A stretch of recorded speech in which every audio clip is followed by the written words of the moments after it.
आज हम लेकर आए हैं एक ऐसी कहानी जो भारत के लोकतंत्र के सीने में सीधा सवाल दागती है। क्या संवैधानिक पदों पर बैठे लोग अब पीएम मोदी के निजी नियमों से डरने लगे हैं? इस कहानी की शुरुआत होती है एक फोन कॉल से। कॉल करने वाला कोई और नहीं, देश के रक्षा मंत्री और बीजेपी के कद्दावर नेता राजनाथ सिंह थे। और जिस शख्स को फोन आया वो थे भारत के तत्कालीन उपराष्ट्रपति और राज्यसभा के सभापति श्री जगदीप धनखड़। कॉल का मकसद था समझाना, लेकिन शब्दों के पीछे की धमकी साफ महसूस हो रही थी। फोन आया था ऊपर से। संसद के मानसून सत्र के पहले दिन की बात है। राज्यसभा के सभापति और उपराष्ट्रपति जगदीप धनखड़ ने एक ऐतिहासिक फैसला लिया था। विपक्ष द्वारा लाया गया महाभियोग प्रस्ताव, जो हाईकोर्ट के न्यायाधीश यशवंत वर्मा के खिलाफ था, उसे उन्होंने स्वीकार कर लिया। और बस यही बात दिल्ली के सत्तागलियारों में संवैधानिक विस्फोट बन गई। उसी दिन दोपहर धनखड़ के फोन पर कॉल आती है। कॉलर का नाम था राजनाथ सिंह। जगदीप जी, आपको ऊपर से संदेश देना है। जो फैसले आपने लिए हैं उससे प्रधानमंत्री जी नाखुश हैं। आपने हमारे बिना पूछे इतना बड़ा संवैधानिक कदम उठा लिया, ये सहन नहीं होगा।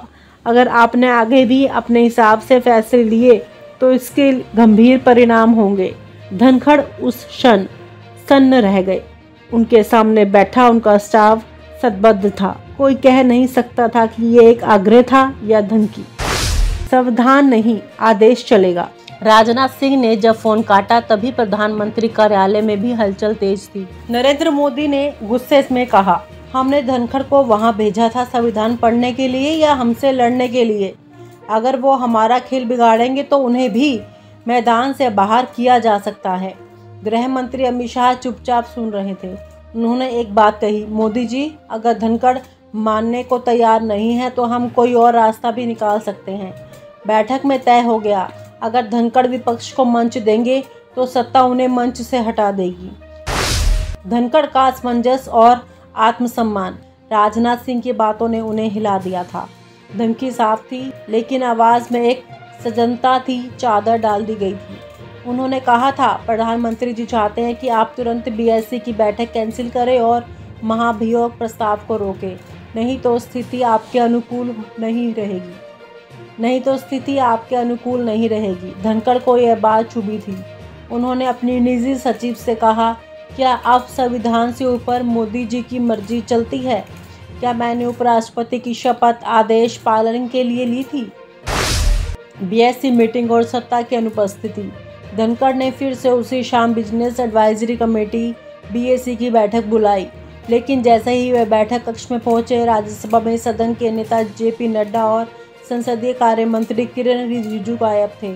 उनके सहयोगी ने बताया, सर, दोनों को सूचना भेजी गई थी लेकिन जवाब नहीं आया। ये पूरी तरह से पॉलिटिकल बायकॉट था। सरकार ने सिरे से मीटिंग को अनदेखा कर दिया। धनखड़ समझ गए थे, अब मैं सत्ता के खिलाफ खड़ा हूँ, अकेला हूँ लेकिन सही हूँ। इस्तीफा दे दो या? अगले दिन दोपहर तक बीजेपी नेतृत्व का रुख और सख्त हो गया। प्रधानमंत्री कार्यालय से एक संदेश वाहक आया, अनौपचारिक तौर पर, धनखड़ साहब, दिल्ली में कोई नहीं अजर अमर नहीं है। अगर आपने पार्टी लाइन को पार किया तो स्वास्थ्य कारण आपके इस्तीफे का रास्ता बन सकेगा। ये बात सीधी धमकी थी। इस्तीफे की पटकथा तैयार। धनखड़ ने देर रात राष्ट्रपति को पत्र लिखा और 21 जुलाई की रात 9:25 उन्होंने औपचारिक रूप से इस्तीफा दे दिया।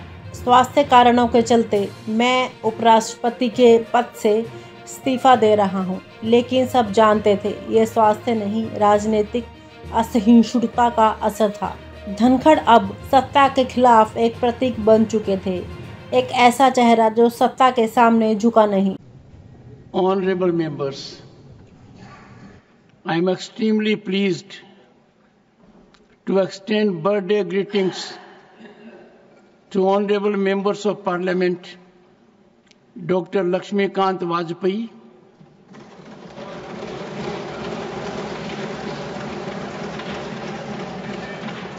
Sri Rajiv Shukla, and Srimati Sangeeta Yadav,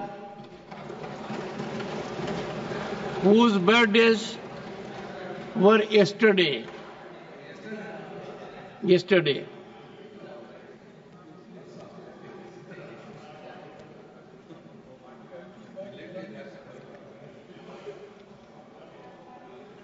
Honorable members, the day belongs to the leader of the opposition.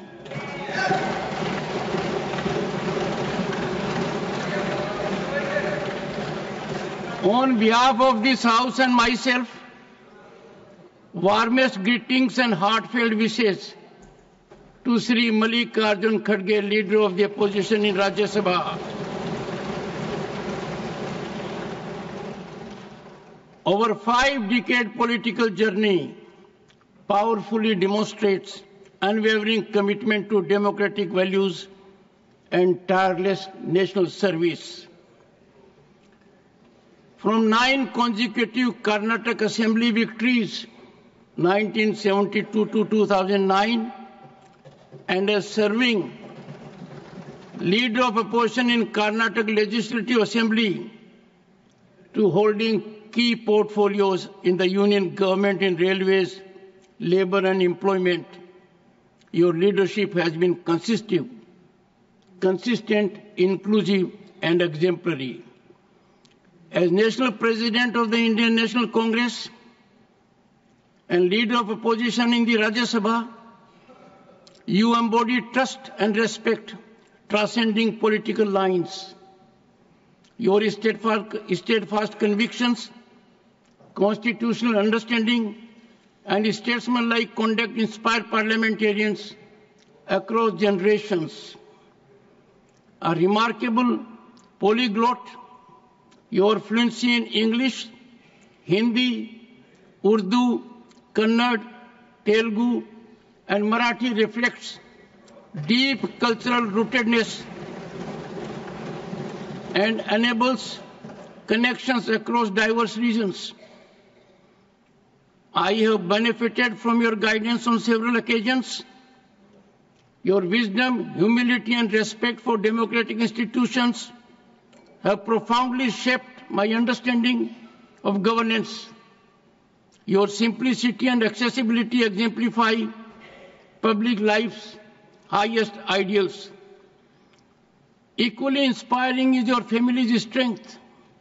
Sri Kharge is married to Srimati Radhabai Kharge, and the couple is blessed with sons Priyank, who is a cabinet minister in the government of Karnataka, Rahul and Milind, and daughters Priyadarshini and Dr. Jayashree.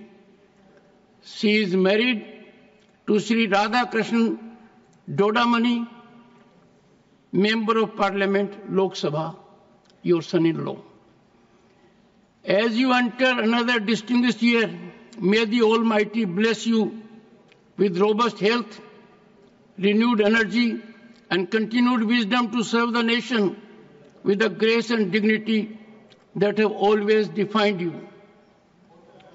Honorable members, on my own and your behalf, I wish the honorable members a long, healthy and happy life and extend greetings to their family members and friends. और आप हमसे जुड़े रहने के लिए subscribe करें YouTube पर, follow करें Twitter पर और लाइक करें Facebook पर। और ज्यादा जानकारी के लिए आपको टाइप करना होगा सिर्फ न्यूज़ नशा।